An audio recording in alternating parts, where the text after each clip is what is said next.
Gold, trusted gold buyers. మీరు తాకట్టు పెట్టిన బంగారాన్ని విడిపించి ఈ రోజు ఉన్న మార్కెట్ ధరకు కొనబడను. నమస్తే, వెల్కమ్ టు ఐ డ్రీమ్. నేను వలి.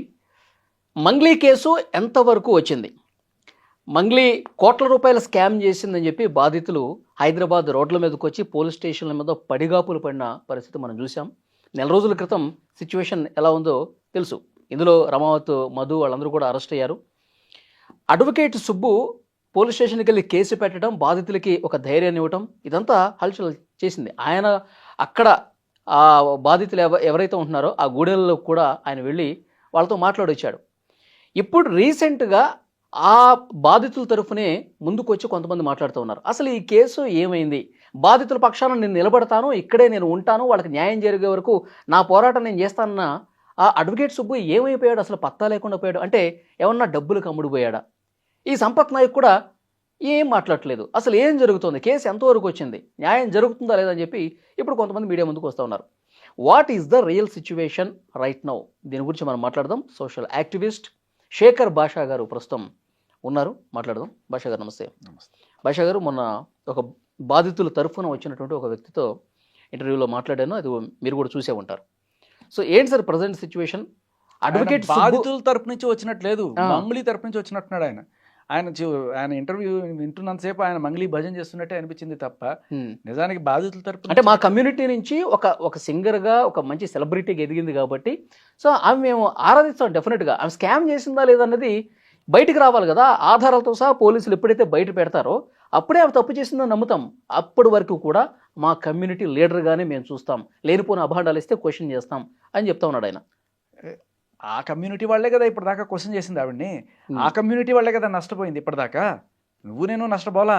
ఆ పలుగుతాండా, దేవరకొండ ఆ ఏరియాలో బోల్డంత మంది నష్టపోయారు కదా. ఊరికేదో నామకే వాస్తే ఎవడో ఏమీ చెప్పట్లా. అక్కడికి వెళ్ళారు, అక్కడికి వెళ్ళి మాట్లాడారు.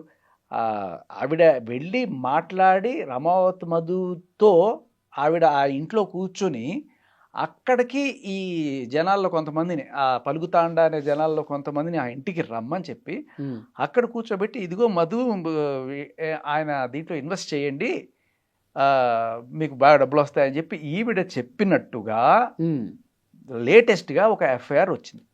ఓకే, జూలై 2వ తేదీ, మొన్న 4 రోజుల క్రితం. మీరు అడిగారే ఏమైపోయింది కేసు, సుబ్బు ఏం చేస్తున్నాడు? అయితే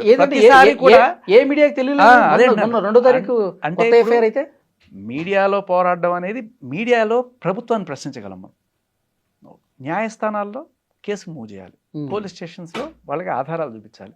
సో ఆ పోరాటం ఆయన చేస్తున్నాడు. ఆయన చేసే క్రమంలోనే ఈ ఎఫ్ఐఆర్ కూడా అయింది. ఎవరైతే ఆ పలుకుతాండ ప్రజలు ఈయన్ని సంప్రదించారో సో వాళ్ళని తీసుకెళ్ళడం, వాళ్ళ తరఫున అక్కడ కేసు అయింది. మీకు ఎఫ్ఐఆర్ పంపించాను చూడండి. ఓకే. సో సుబ్బు ఎక్కడ పోయాడు, కనిపించట్లేదు, ఏం చేస్తున్నాడు అంటే ఆ డౌట్ ఉన్న వాళ్ళ కోసమే నేను ఇది పంపించాను. సో ఆయన ఒకళ్ళే కాదు, ఓకే, ఆయన యాక్టివ్గా ఉండబట్టి రెండో కేసు కూడా నమోదైంది అంటారు, అంతేగా? ఆయన త్రూనే నమోదైందా జూలై 2వ తారీఖు కేసు ఎఫ్ఐఆర్? అంటే నేను ఆయనతో మాట్లాడా నిన్న.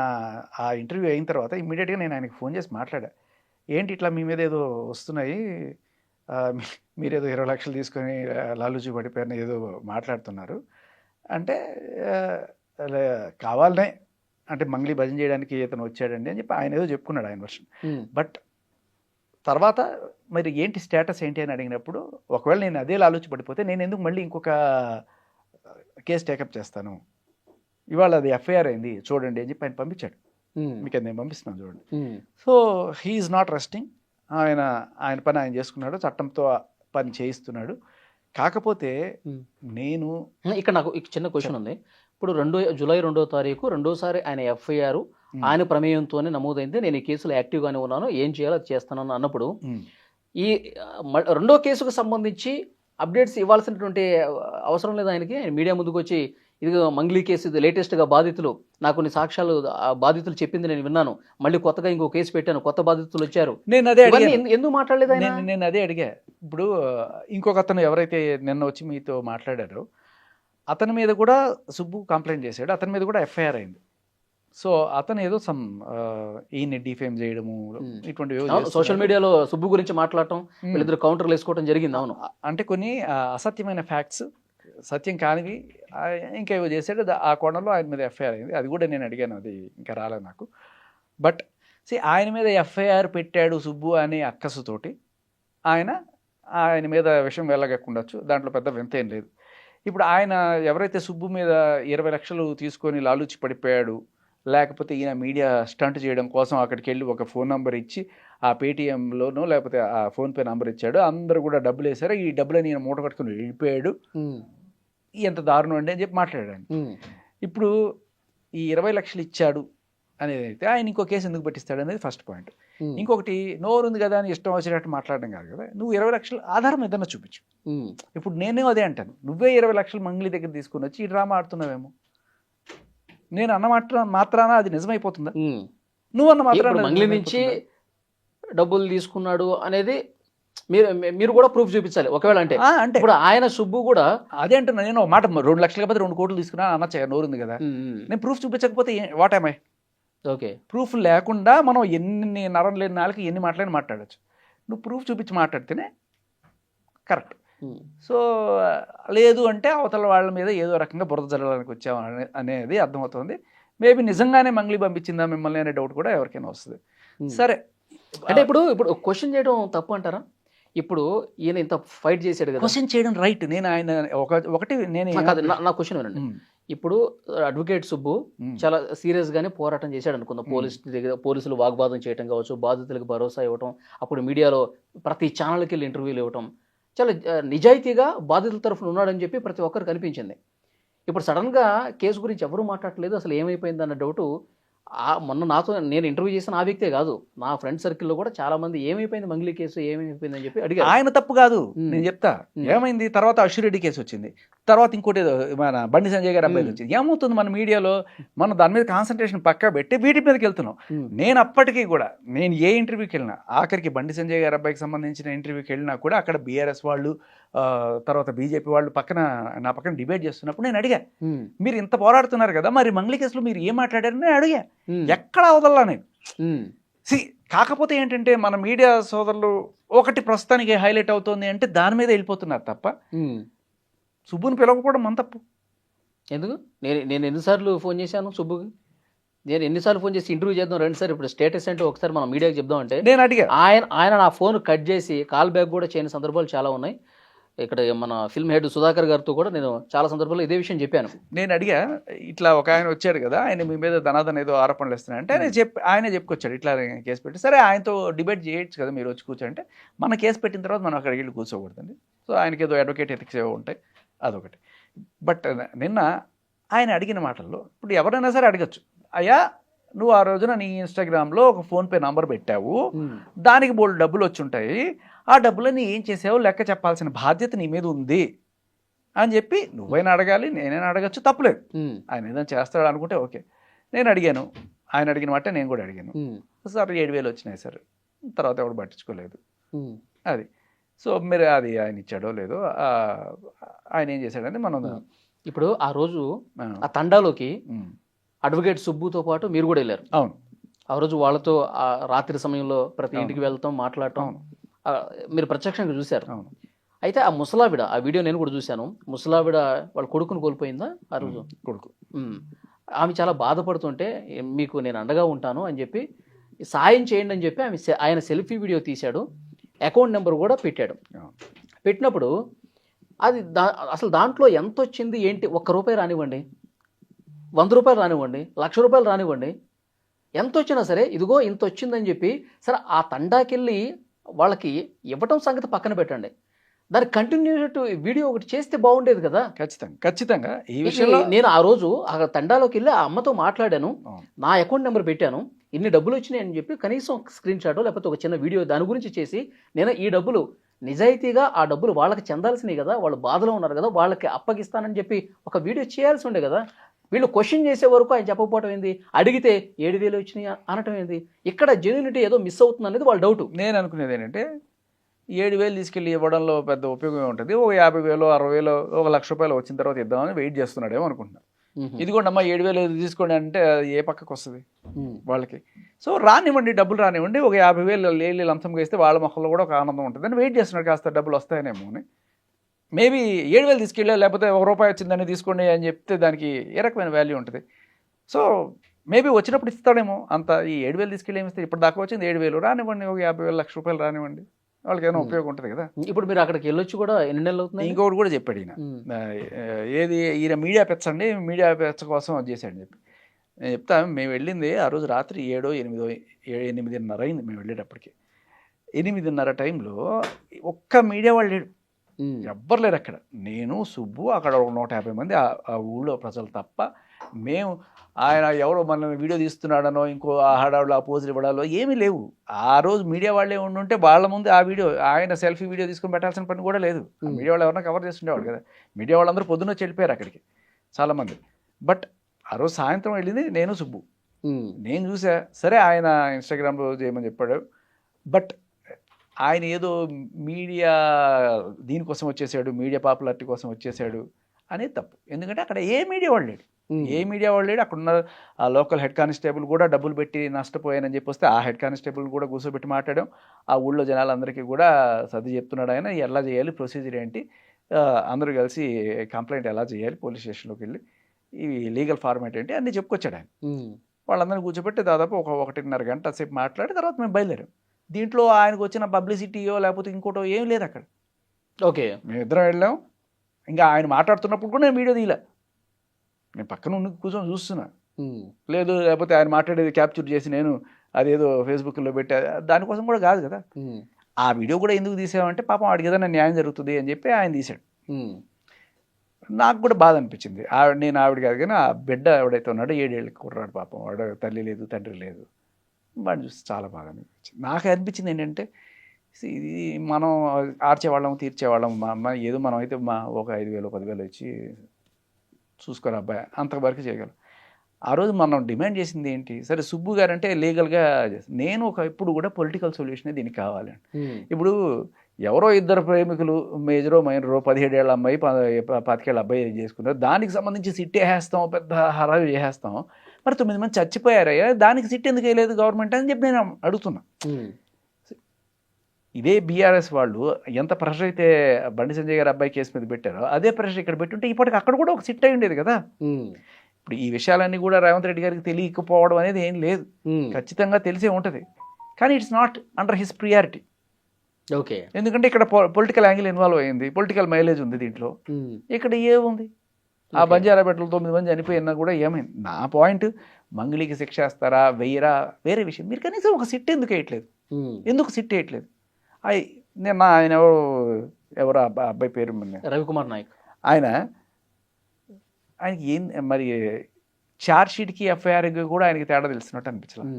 ఎందుకంటే ఈఓడబ్ల్యూ డీసీపీ గారు ఆ కేసు వాళ్ళ దగ్గరికి వచ్చిన 2వ రోజు ఎవరో రిపోర్టర్ వెళ్తే వాళ్ళతో మాట్లాడుతూ ఇప్పుడు దాకా మాకేం తెలియలేదండి, ఎందుకంటే వచ్చిన 2వ రోజు ఆవిడ ఇన్వాల్వ్మెంట్ ఉన్నట్టు ఇప్పుడు దాకా మాకేం తెలియట్లేదు. ఏది అది ఎఫ్ఐఆర్ అయిన స్టేజ్లో అది క్లీన్ చిట్ ఇచ్చినట్టు ఈయన మాట్లాడతాడేంటి? అంటే దాని అర్థం ఏంటంటే అది రికార్డు వినిపించి అది ఏదో ఛార్జ్ షీట్ అయిపోయి ఎంక్వైరీ అంతా అయిపోయిన తర్వాత ఆఫీసర్ ఇచ్చిన స్టేట్మెంట్ లాగా ఈయన చెప్తున్నాడంటే జనాల్ని మసిపూసి మారేడికాయని చేసి ఆవిడ ఇమేజ్ ఏదో పైకి జాకీలు పెట్టి లేపడానికి ఈయన ప్రయత్నిస్తున్నాడని అర్థమవుతుంది. చాలా క్లియర్ కట్గా ఆయన మీరు ఒకసారి మాట్లాడుతున్నప్పుడు నేను మంగళికి సపోర్టర్ కాదండి అన్నట్టుగా మొదలుపెట్టి అప్పటి నుంచి ఇంకా అష్టోత్తరం సహస్రనామం అన్నీ చేశాడు ఆయన. సో ఎవరికైనా చూసేవాడికి ఎవరికైనా అర్థమైపోతుంది ఈయన భజన చేయడానికే వచ్చాడు ఆవిడకని. మేబీ ఆవిడ ఇప్పుడు సుబ్బుకి ఒక 20 లక్షలు 30 లక్షలు 2 కోట్లు ఎంతో కొంత ఆఫర్ చేశారు. మనం అడగాల్సిన క్వశ్చన్ ఇప్పుడు ఈయన వచ్చినప్పుడు ఆవిడకేం సంబంధం అండి, ఆవిడ నిజంగా ఇన్వాల్వ్ అయిందంటే ఇన్వాల్వ్ కాకపోతే పూజారి గారి ఆఫీస్కి సుబ్బుని పిలిపించి అక్కడ ఆయన పచ్చి బూతులు తిట్టి ఆయనకి డబ్బులు కూడా ఫస్ట్ డబ్బులు ఆఫర్ చేస్తే ఆయన ఒప్పుకోని పక్షంలో ఇది జరిగింది. ఆయనకి ఇద్దాం అనుకున్న 20 లక్షలు నీకే ఇస్తానరా, నువ్వే పోయి చల్లరేకపో అని చెప్పి ఈయన దగ్గరికి ఇచ్చిందా ఇప్పుడు ఆ డబ్బులు? ఆయన ఒప్పుకోనందుకే కదా, ఆయన మీద దాడి చేస్తానంటే కదా ఆయన పోయి అక్కడ పోలీస్ స్టేషన్లో కేసు పెడితే ఎఫ్ఐఆర్ అయింది. ఏ సాక్ష్యాలు లేకుండా పోలీసులు ఎఫ్ఐఆర్ పెట్టరు కదా, ప్రైమా ఫేసి ఉంది అక్కడ. ఆవిడ సెల్ టవర్ అక్కడ ఉంది, ఆవిడ ఆ రోజున సుబ్బు గారితో డిస్కషన్ చేసింది అక్కడ ఉంది, ఇవన్నీ ఉన్నాయి. తర్వాత సుబ్బు గారికి నాన్ స్టాప్గా కాల్స్ చేస్తున్న కాల్ రికార్డ్స్ ఉన్నాయి. ఉమ్. వెనక్కి రండి, వెనక్కి రండి, వెనక్కి రండి, వెళ్ళొద్దు. ఎందుకు ఇవన్నీ? అసలు నీకు సంబంధమే లేనప్పుడు నువ్వు అక్కడ కూర్చి ఎందుకు పంచాయతీ పెడతావు? ఉమ్. దానికి సమాధానం చెప్పాలి ఆయన. ఇప్పుడు ఇతనికి కూడా మంగ్లీ ఏదో డబ్బులు ఇచ్చి నువ్వు మీడియాలో సుబ్బుకి వ్యతిరేకంగా చెలరేగిపో అంటాను కూడా అసలు ఈ కేసు చల్లబడిపోయింది. ఎవరు ఈ కేసు గురించి మాట్లాడలా, అంత జీరో అయిపోయింది. పోలీసుల ఇన్వెస్టిగేషన్ అయితే వాళ్ళు చేస్తా ఉన్నారు. పాయింట్ మీడియాలో లేనప్పుడు మళ్ళీ మంగ్లీ పేరు తీసుకొచ్చి ఈ కేసు గురించి మళ్ళీ రుద్ది ఎందుకు మంగ్లీ మంచి పని చేశాడు. మంగ్లీ ఎందుకు చేయిస్తుంది? ఇతను మంగ్లీయే పంపించింది. పోగొట్టుకున్న ఇమేజ్ని రాబట్టుకోవడానికి ఆవిడేమైనా ప్రయత్నిస్తుందా? నేను అనుకోను. ఎందుకంటే నిద్రపోతున్న గాడిని లేపు తన్నించుకున్నట్టో లేకపోతే ఇంకా అలాంటిది ఏదో అందరూ మర్చిపోయారు అనుకున్న టైంలో ఇప్పుడు ఈయన పంపించి ఆవిడ ఇమేజ్ని జాకీలు పెట్టి లేపుకోవాల్సిన పని ఆవిడ చేస్తుందని నేను అనుకోను. దానికి మనకి ఏమి అంటే ఈయనలాగా మనం మాట్లాడలేం. ఓకే, సుబ్బు 20 లక్షలు తీసేసుకున్నాడు లేకపోతే 2 కోట్లు తీసేసుకున్నాడు, దేనికి ఆధారం ఉండదు. తలా తోక లేకుండా మాట్లాడేయచ్చు. అలా మాట్లాడాలనుకుంటే 100 మాట్లాడచ్చు, మంగ్లీ పంపించింది అని చెప్పి. మన దగ్గర ఆధారాలు లేనప్పుడు మాట్లాడకూడదు, ఆధారాలు ఉన్నప్పుడు వదలకూడదు. ఇప్పుడు నేను ఈయన చెప్పేది ఈయన కానీ కంటెక్స్ట్గా చూస్తే ఈయన ఏమంటాడు, నేను కూడా డబ్బులు పెట్టానండి, నేను నష్టపోయానండి కదా. సరే, ప్రతి ఒక్కడికి కూడా నయానో భయానో తన డబ్బులు రాబట్టుకోవడమే ఇంపార్టెంట్. ఈ డబ్బులు రాబట్టుకోవడానికి కొంతమంది ఇస్తావా చస్తావా అని చెప్పి తిరగబడి గట్టిగా వేసుకున్నారు ఆవిడని. కొంతమంది ఇట్లా అడిగితే ఎట్టకో ఇవ్వట్లేదు, పోనీ కాస్త సోపేద్దాం. తర్వాత మీ ఇంటర్వ్యూలో ఆయన అన్నాడు, మంగ్లీ గారు నన్ను పిలిస్తే నేను వెళ్ళి కలుస్తానండి ఆవిడని అంటే, అక్క వాళ్ళ డబ్బులన్నీ వదిలేయక్క, నా డబ్బులు మాత్రం ఇప్పించక్క అంటాడా? ఆ గుడ్ విల్ కోసం ఈయన ఆవిడ్ని జాకీలు పెట్టి లేపుతున్నాడా? ఇప్పుడు అసలు ఆవిడికి సంబంధమే లేదు అన్న మాట్లాడుతున్నప్పుడు అసలు ఆవిడకి సంబంధం లేకపోతే ఆ పుజారి గారి ఇంట్లో ఫస్ట్ పాయింట్ ఆవిడ వెళ్ళి కూర్చొని ఎందుకు పంచాయతీ చేస్తుంది? మంగ్లీకి సంబంధం లేదు, మంగ్లీ అసలు తప్పు చేయలేదు అని చెప్పట్లా అతను. అసలు ఏం జరిగింది తేల్చండి అంటున్నాడు ఆయన. తేల్చండి కాదు, కోర్టు తేలుస్తుంది. మనం ఎవరు మాట్లాడడానికి? మనం ఎవరు మాట్లాడడానికి అంటే మన తప్పు చేసేసింది, స్కామ్ చేసేసింది అన్న వాళ్ళకి నేను చెప్తున్నాను. ఆమె అప్పుడే ఆ తప్పు చేసేసింది, దోషి, ఆమె జైల్లో ఉండాలి. ఎవడనట్లా? నేను అదే అంటున్నా, ప్రైమా ఫేసి ఉంది కాబట్టి ఎఫ్ఐఆర్ అయింది, ఎంక్వైరీ చేయమని అడుగుతున్నాం. ప్రతి ఒక్కళ్ళు కూడా ఎంక్వైరీ చేయండి, ఎందుకు తాత్సారం చేస్తున్నారు అంటున్నాం. కరెక్ట్. అండ్ ఇంకొకటి, మంగ్లీని శిక్షించడం అనేది సెకండరీ, నాకు వీళ్ళకి డబ్బులు ఇప్పించడం అనేది ఇంపార్టెంట్. ఎవరు ఈ 9 మంది ఆల్రెడీ చనిపోయారు, ఫస్ట్ వాళ్ళ సంగతి చూడండి. ఇంకా కొన్ని 100 మంది పాపం డబ్బులు పోగొట్టుకుని. భాష గారు, ఇప్పుడు ఆ రవికుమార్ నాయక్ ఎవరైతే వచ్చాడో, సో అతని గురించి వదిలేయండి. వాట్ అసలు ఏం జరిగింది ఇప్పటి వరకు? ఇప్పుడు ఈ రోజు అసలు ఏముంది ఈ కేసుకు సంబంధించి అంటే ఏంటి? ఫస్ట్ ఆఫ్ ఆల్ ఆయన మాట్లాడిన మాటల్లో ఉన్న అబద్ధాలేంటి అనేది నేను చెప్తాను మీకు. అసలు ఆవిడికి సంబంధమే లేదు అనేది అబద్ధం. అది సంబంధం లేకపోతే అక్కడ కూర్చొని పంచాయతీ చేయదు. రెండోది, డీసీపీ గారు ఆవిడకి క్లీన్ ఇచ్చారు అనేది అబద్ధం. ఎందుకంటే అది ఎఫ్ఐఆర్ స్టేజ్ అయింది. దాని ఎఫ్ఐఆర్ అయినప్పుడు మధు వీళ్ళు అరెస్ట్ అయినప్పుడు డీసీపీ ఒక ఛానల్కి ఇచ్చిన ఇంటర్వ్యూలో ఇప్పటిదాకా ఏమి మంగ్లీ గురించి వీళ్ళేం చెప్పలేదు. ఎప్పటిదాకా అయ్యి ఒక రోజు కదా, ఒక రోజుకి ఏమొస్తాయి ఆధారాలు? తర్వాత ఏమైంది? ఆధారాలు తీశారు, ఈవిడ అకౌంట్కి డబ్బులు ట్రాన్స్ఫర్లు, లేకపోతే వాళ్ళ తమ్ముడు అకౌంట్కి డబ్బులు ట్రాన్స్ఫర్లు, ఈ 30 లక్షలు 3 కోట్లు ఇవన్నీ వచ్చినాయి కదా. దానికి సంబంధించి ఆయన ఫస్ట్ డే ఏమంటారు డీసీపీ గారు, ఆ శివ చౌహాన్ ఈ శివ చౌహాన్ ఒకడైనా, ఆయన ఈ మంగ్లీ తమ్ముడా అది కూడా మాకు తెలియదు అంటాడు ఆయన. అంటే ఏంటి, ఏ రకమైన ఎంక్వైరీ చేయలే వాళ్ళు అప్పటికి. ఎందుకు అంటే it's till day 1, very early అది. కానీ ఆయనకి తెలియకపోవచ్చు, కానీ మీడియాలో చాలామంది బయటకు వచ్చి డ్రైవర్లు కావచ్చు, వాళ్ళందరూ కావచ్చు, మొత్తం ఫోటోలతో సహా వీడియోలతో సహా అన్నీ బయట పెడుతున్నారు. అలా బయట పెడుతున్నప్పుడు మీడియా ఏం చేయాలి? క్వశ్చన్ చేయాలా వద్దా? లేదు కోర్టు తెలుస్తుంది అని చెప్పి కామ్గా ఉండాలా? మీడియా మూసుకు కూర్చోదు, నువ్వు చెప్పావని చెప్పి. మీడియా క్వశ్చన్ చేస్తుంది, గవర్నమెంట్ని ప్రశ్నిస్తుంది. ఎందుకు నువ్వు సిట్ అయ్యవు? చచ్చిపోతున్నారు మనుషులు, ఎందుకు వేయట్లేదు? దీని వెనకాల నువ్వు ఉన్నావా? సిట్ అయ్యకపోతే ఏమనిపిస్తుంది? బండి సంజయ్ గారి అబ్బాయి కేసులో అంత ఈజీగా అలా వేసేసిరావు నువ్వు, దీంట్లో వేయడానికి ఏం కష్టం వస్తుంది? ఆ ఈఓడబ్ల్యూ డీసీపీ గారు ఏం తెలియదని మాట్లాడుతున్నారు కదా రెండో రోజే. సరే, టైం పడుతుంది కాదనట్లా. ఇప్పుడు మన దగ్గర ఇన్ఫర్మేషన్ లేనప్పుడు ఏమని మాట్లాడతాం? ఓకే, ఇన్ఫర్మేషన్ లేనప్పుడు ప్రెస్ మీట్ పెట్టడం. ఇప్పుడు ఈ కేసుని నీరుగార్చే ప్రయత్నం జరుగుతోంది అన్న అనుమానం ఉందా మీకు? అనుమానం ఉందా అంటే ఖచ్చితంగా ఇవాళ దాకా ఏమి రాలేదు. మీరు అంటున్నట్టు పోలీసులు చిట్టేయట్లేదు, అసలు కేసు ఎంతవరకు వచ్చింది పోలీసులు ఎందుకు వేస్తారు సిట్టు? గవర్నమెంట్, మన ప్రభుత్వం వేయాలి. అదే గవర్నమెంట్ వేస్తే పోలీసులు కదా పనిచేసేది. అవును మరి ఇంతవరకు అది లేదు కదా. అవును. మా అనుమానం ఉందా అంటున్నా, అందుకే లైట్ తీసుకోండి ఈ కేసు అని. లేదు, ఎందుకు అంటే పోలీసుల చేత సరిగ్గా పని చేయించే బాధ్యత మీడియాది. మీరు సరైన ప్రశ్నలు లేవనెత్తారు కాబట్టి ఆ రోజు ఏమైంది, బండి సంజయ్ గారి అబ్బాయి కేసులో ఎఫ్ఐఆర్ కూడా మారిపోయింది. ఫస్ట్ పెట్టిన ఎఫ్ఐఆర్ కాస్త రెండోసారి వేస్తారు, సెక్షన్ బలంగా అయిపోయినాయి కదా. ఎందుకు? మీడియా గట్టిగా, మీడియాలో లేకపోతే అపోజిషన్ పార్టీను ఓకే ప్రశ్నించారు గట్టిగా. ఓకే, ఇక్కడ ఇప్పుడు ఇది నర్సింగ్ పిఎస్లోనే కదా సార్ ఉంది ఏది మంగళి కేసు? కాదు కాదు, ఇవి ఇప్పుడు మీకు నీకు పంపించింది ఇది పలుకుతాండా పిఎస్ కాదు, ఇప్పుడు జూలై 2వ తారీఖు లేటెస్ట్ అది కాదు, మొదటి నుంచి ఎంక్వైరీ జరుగుతుంది. లేదు, నార్సింగ్ పిఎస్లో ఈవిడెళ్ళి పెట్టింది, నన్ను ఏదో అబాస పాలు చేసి. పంజాగుట్ట పిఎస్, పంజాగుట్ట పిఎస్లో సుబ్బు పెట్టిన కేసు ఉంది. ఓవరాల్ గా ఈ మంగ్లీ కేసు ఎంక్వైరీ ఎక్కడ జరుగుతుంది అంటున్నా నేను? ఈఓడబ్ల్యూలో ఉంది. ఈఓడబ్ల్యూలో డీసీపీ గారి చేతిలో ఉంది. ఎకనామిక్ ఆఫెన్స్ వింగ్, ముత్యం రెడ్డి గారు అనుకుంటా ఆయన పేరు. సో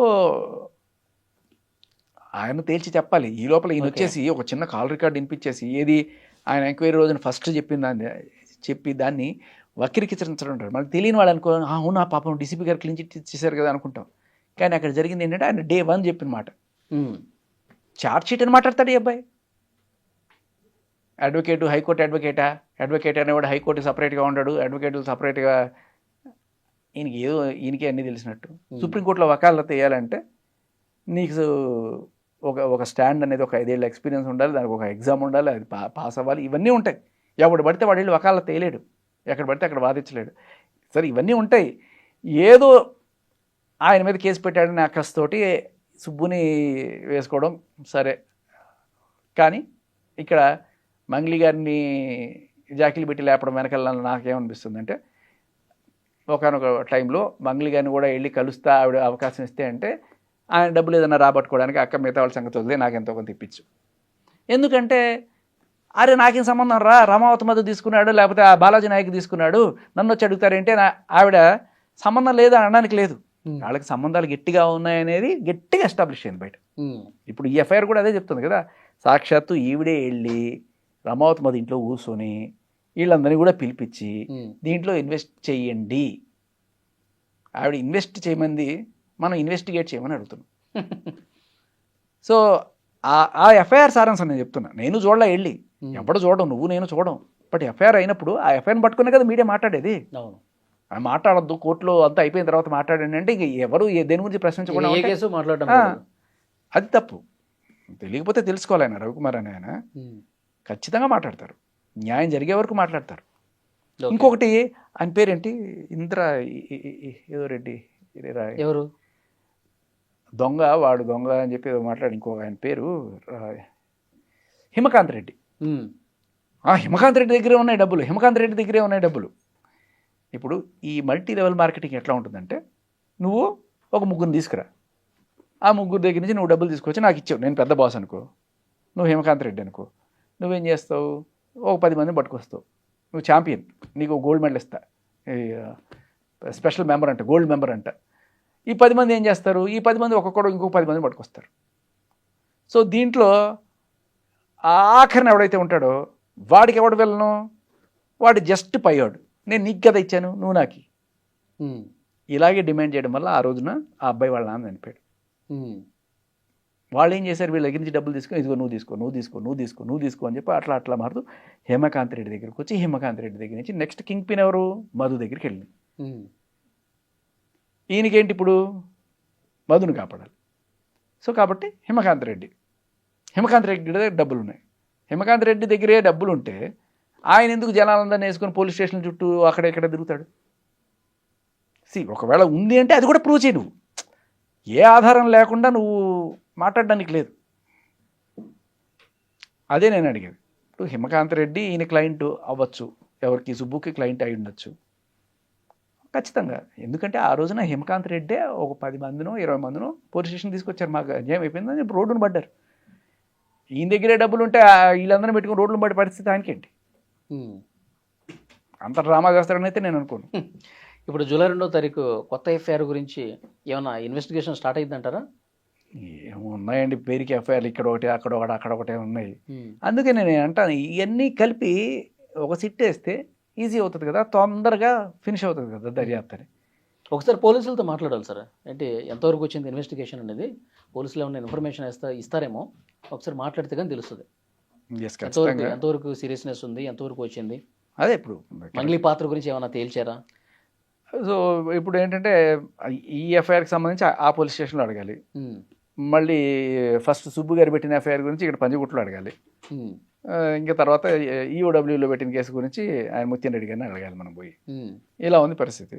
ఎవరన్నా వెళ్ళి అడిగితే ఓకే. ఇప్పుడు మనకేంటంటే వేరే వేరే కేసులు వచ్చేసినాయి, మూవ్ ఆన్ అయిపోయాం మనం. అడగట్లే ఎవరు, గుడ్, ఎవరో ఒకళ్ళు వచ్చారు. ఇట్లా మంచికో చెడుకో ఒక డిస్కషన్ మళ్ళీ స్టార్ట్ అయింది. నేను అందుకని అప్రిషియేట్ చేస్తాను ఆయన. ఇప్పుడు నేనేమంటానంటే ఇప్పుడు ఆయన అన్ని అబద్ధాలు చెప్తున్నాడు అనేది మీరు అంటున్నారు, సాక్ష్యాలు లేకుండా. అవును, కరెక్టే, మీరు చెప్పింది కరెక్టే. ఇప్పుడు మీరు కూడా నువ్వు మంగ్లీ పంపించిందని వచ్చావా, మంగ్లీ ఏమైనా డబ్బులు ఇస్తే తీసుకున్నావా, లేదంటే మంగ్లీని కలవటానికి ఏమైనా ప్రయత్నమా అని మీ డౌట్స్ కూడా మీరు వ్యక్తం చేశారు. సో నేను ఆ రోజు అతనితో చెప్పాను, నువ్వు ఎవరైతే డబ్బులు ఇచ్చారో వాళ్ళు మాట్లాడటానికి ముందుకు వస్తున్నారు అంటున్నావు కదా, వాళ్ళకి ఇద్దరిని తీసుకురా, శేఖర్ భాషా గారు లేకపోతే ఇంకో ఉమెన్ యాక్టివిస్ట్ ఎవరన్నా ఉంటారు, ఒక డిబేట్ పెడదాం, మళ్ళీ వాస్తవాలు ఒకసారి ప్రజలకు తెలియాలి, వాట్ ఏం జరుగుతుంది ఏంటనేది, లేటెస్ట్ కేసు గురించి కూడా మీరు మాట్లాడతారు. సో ఒక డిబేట్ పెడదాం సార్, ప్లాన్ చేద్దాం. నేను ఇంకా నాకు మొత్తం గుర్తులేదు, ఆ ఇంటర్వ్యూలు గుర్తున్నంత వరకే నాకు చూసి చెప్తున్నాను. బట్ ఆ ఇంటర్వ్యూ దాంట్లో అదే అంటున్నా, చాలా వరకు తోకం చూపించి ఇది పులి అన్నట్టుగా నేనేదంటున్నా. ఇప్పుడు ఆయన ఎదురుగా మీ ఉంటే ఆయన డౌట్ లేవో ఆయన చెప్తాడు, ఆయన క్వశ్చన్స్ ఏవో ఆయన వేస్తాడు, దానికి పర్ఫెక్ట్గా మీరు ఇచ్చే కౌంటర్ మీరు ఇవ్వండి. అంతిమంగా ఏంటంటే బెస్ట్ రిజల్ట్ రావాలి, వాస్తవాలు ప్రజలకు తెలియాలి, ఖచ్చితంగా నష్టపోయిన బాధితులకు తెలియాల్సిన అవసరం ఉంది ఖచ్చితంగా. ఇప్పుడు ఇంకొకటి కూడా చెప్తున్నా, ఇప్పుడు సరే సుబ్బి గారి ఫైట్ అయింది, నా ఫైట్ అయినా మీ ఫైట్ అయినా ఎవరైనా సరే బాధితులకి న్యాయం జరగాలి అనుకున్నప్పుడు మంగ్లీని శిక్షిస్తారా, లేకపోతే ఇది కాదు మన మోటివ్. మన మోటివ్ ఏంటంటే ప్రభుత్వం ఒక సిట్టు వేసి ఎందుకు దర్యాప్తు చేయట్లేదు, ఏమంత కష్టం, హైడ్రాని తీసుకునే బిల్డింగులు కూల్చేయచ్చు, బండి సంజయ్ గారి అబ్బాయి కేసులో సిట్టు వేయచ్చు, ఇన్ని చేస్తున్నారు. ఒక సిట్టు బంజారా బిడ్డలు చచ్చిపోతున్నప్పుడు 9 మంది స్కామ్ జరిగింది, బిడ్డలు చచ్చిపోయారు, ఇంకొకటి చచ్చిపోతే గానీ మీరు ముందుకు రారా, ఇంకెంతమంది చచ్చిపోతే మీరు సిట్టేస్తారు. నేను వీళ్ళనే అడగట్లా. ఇప్పుడు పవన్ కళ్యాణ్ గారు ఇక్కడ రాజకీయాలు చేయడానికి వస్తున్నారు, మరి పవన్ కళ్యాణ్ గారిని కూడా అడగాల్సి మనం, ఎందుకంటే ఇది ఈ స్టేట్లో కేసే కాదు, గుత్తి దగ్గర ఉన్న తాండాల్లో కూడా జరిగింది కదా. ఇప్పుడు ఆ పార్టీ నాయకుడే సంపత్ నాయక్, ఆయన కూడా ఎంత హడావుడి చేశాడో మనం చూసాం. ఆ రోజు బాధితులందరినీ ప్రెస్ క్లబ్కి వేసుకొచ్చి వాళ్ళతో మాట్లాడించాడు, తాండాల్లోకి బస్సు వేసుకుని మీడియాను కూడా తీసుకెళ్లి మాట్లాడించాడు. ఇప్పుడు ఏమైపోయాడు ఆయన? అది ఇప్పుడు ఆయన ఏమైపోయాడంటే ఎక్కడ పోతారు, నేను అనుకో వారానికి ఒకసారి వచ్చి మాట్లాడుతుంటాను, వీళ్ళు పాపం ఏ ఊళ్ళ నుంచి రావాలి ఒకటి, ఇంకోటి ఆయన పార్టీ గురించి మాట్లాడారు కాబట్టి కూడా ఆ పార్టీ వ్యక్తి అని చెప్తున్నా. ఆ పార్టీ వ్యక్తే మనం అనేది. ఇప్పుడు జస్ట్ ఇక్కడ ఈ గవర్నమెంట్నే కాదు, ఆ పక్క గవర్నమెంట్లో కూడా వీళ్ళ బాధితులు ఉన్నారు కదా, వాళ్ళైనా వేయచ్చు సిట్టు. ఇప్పుడు ఒక చిన్న రేస్ నడుస్తుంది కదా, ఏది ఇక్కడ పవన్ కళ్యాణ్ గారు రాగానే నీకు స్థానికత ఇక్కడ కాదు, నువ్వు అక్కడికి పో అని చెప్పి అంటున్నారు కదా. ఇప్పుడు ఒక చిన్న అడ్వాంటేజ్ తీసుకోవచ్చు ఆయన, ఇదిగో నేను సిట్టేసాను, నాకు నా ప్రజల పట్ల చిత్తశుద్ధి ఉంది, మీ ప్రజల పట్ల మీకేముంది చిత్తశుద్ధి ఉందా, ఉంటే మీరు కూడా వేయండి అంటే అప్పుడు ఒక రేస్ స్టార్ట్ అవుతుంది. అమ్మో మనం మాట అనిపించుకోవాల్సి వస్తుంది అని చెప్పి ఇక్కడ కూడా గవర్నమెంట్ కూడా యాక్టివ్ అయ్యి కేసు తేల్చంటారు బాబు, మనకెందుకు హెడేక్. అంతే, పవన్ కళ్యాణ్ గారనే కాదు, నాట్ జస్ట్ పవన్ కళ్యాణ్, లోకేష్ గారు అయినా సరే. లోకేష్ గారు ఒక మాట అన్నట్టు విన్నాను నేను, బట్ తర్వాత ఏం లేదు అప్పుడు గతంలో అదే. సో మేబీ గుత్తిలో బాధితులు మళ్ళీ ఒకసారి రోడ్డు ఎక్కి పోలీస్ స్టేషన్ ముందు కూర్చుంటే అప్పుడు కేసు ఇంకొంచెం ఆయన ముందుకెళ్ళే అవకాశం. ఆ రోజు చనిపోయినప్పుడు మేము వాళ్ళ ఆ తండాకెళ్ళి మాట్లాడుతున్నప్పుడు ఆ రోజు మధ్యాహ్నం ఎప్పుడైతే చనిపోయాడో ఆ శవాన్ని తీసుకెళ్ళి వాళ్ళు రోడ్డు మీద పెట్టి ధర్నా చేస్తే లాఠీలతో కొట్టి ఆడవాళ్ళని జుట్టు పట్టుకుని నీటి అవతల పడేశారంట. అది జరిగింది. వీళ్ళు వచ్చి ఇలాంటి మాటలని మాట్లాడతారు. ఆ రోజున ఆయన ఆ సుబ్బు గారి వీడియో మాత్రమే చూసాడేమో, నేను మీకు ఇస్తా వీడియో, వాళ్ళందరూ ఏం చెప్పారు, పచ్చి బూతులు ఆవిడ్ని, మంగ్లీని పచ్చి బూతులు తిట్టారు వాళ్ళు. ఎందుకు నేను చెప్పానా సుబ్బు చెప్పారా తిట్టుకుని, వాళ్ళ భాషలో తిట్టారు, అది కూడా బంజారా భాషలో తిట్టారు. కొన్ని చూశాను, మీ ఫోన్లో చూసినట్టున్నా. నేనేమి పబ్లిసిటీ కోసం నా ఇన్స్టాగ్రామ్లో పెట్టుకోవాలి, అది కూడా ఉన్నాయి నా ఫోన్లో కావాలంటే ఆయన వచ్చి అదే చూడమనండి. ఇప్పుడు బాధితులు వాళ్ళకి చాలా బాధ ఉంటుంది. సో వాళ్ళు ఆ చేసేవి వాళ్ళు చేస్తూ ఉంటారు, వాళ్ళ ఆరోపణలు చేస్తూనే ఉంటారు. తేల్చాల్సింది అంతిమంగా మీరు చెప్పినట్టు పోలీసులే కదా. ప్రభుత్వం ఎందుకు దీని మీద చిత్తశుద్ధి చూపించట్లేదు అండ్ ప్రతిపక్షం కూడా ఎందుకు చిత్తశుద్ధి చూపించట్లేదు, ఉమ్, ఇది మా ప్రశ్న. మీరు మంగ్లీని శిక్షిస్తారా, భక్షిస్తారా, రక్షిస్తారా అనేది నా పాయింట్ కాదు. కానీ ప్రైమా ఫేసి ఉన్నప్పుడు ఉమ్, ఆవిడ ఎంత ఇన్వాల్వ్మెంట్ కనబడుతుంది. ఆ మెయిన్ అక్యూజ్డ్ రమావత్ మధుతోటి ఆవిడకున్న సాన్నిహిత్యం అనేది మనకు చూపిస్తున్నాం. దానికి తోటి ఇవాళ అయిన ఎఫ్ఐఆర్ చాలా క్లియర్ కట్గా ఈవిడే వాళ్ళందరినీ తీసుకెళ్ళి అక్కడ కూర్చోబెట్టి ఇన్వెస్టర్స్ ఇచ్చేయమని చెప్పి చెప్పిందని చెప్పి ఆ ఎఫ్ఐఆర్ సారాంశం ఉమ్. ఇంత కనబడుతుంది. వై ఎందుకు ఇంకా దాని ఏమంటారు సైలెన్స్? ఓకే సార్, మాట్లాడదాం. మనం మళ్ళీ ఒకసారి ఒక డిబేట్ ప్లాన్ చేద్దాం. తర్వాత బాధితులు కూడా మళ్ళీ ఒకసారి ఈ కొత్త కేసు బాధితులు ఉన్నారు కదా, సో వాళ్ళని కూడా అవసరమైతే పిలిపించి మళ్ళీ మాట్లాడదాం. పోలీసుల దగ్గర కూడా లేటెస్ట్ ఇన్ఫర్మేషన్ ఏముందో తీసుకుందాం, దాని గురించి కూడా. Yeah, thank you very much. Right.